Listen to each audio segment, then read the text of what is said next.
We wanted the messaging to be simple and clear and flexible and responsive. After much debate over transparency versus stigma in releasing specific COVID-19 cases and clusters to the public, the province is now implementing a new system.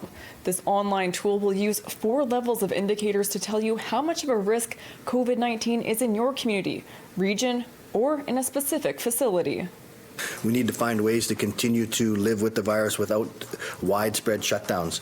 So, for instance, we could see transmission occurring in a specific sector, many outbreaks linked to a specific sector. Then we would put restrictions on that sector while not addressing any others that we're not seeing transmission. And so it allows us to work more targeted in that approach. One area health officials have their eyes trained on: Brandon. We still see that many of those cases are linked to either clusters or to other known cases. We are seeing community-based transmission. We are seeing that in Brandon. We are seeing that in Winnipeg. So it's not absent, but we're watching it very closely. And if there will be a requirement to implement further restrictions, then that could be an area where we see it go to that next level of restricted. Right now, Manitoba sits at a caution level province-wide. That means the spread of the virus is low to moderate, community transmission is low or localized, and most activities can continue with modifications.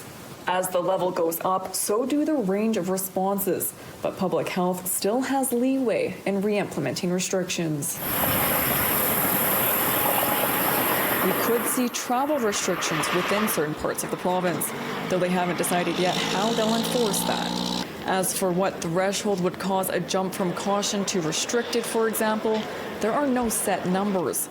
It's a combination of factors including transmission rates and healthcare system capacity. Dr. Rusin providing some hope on the horizon.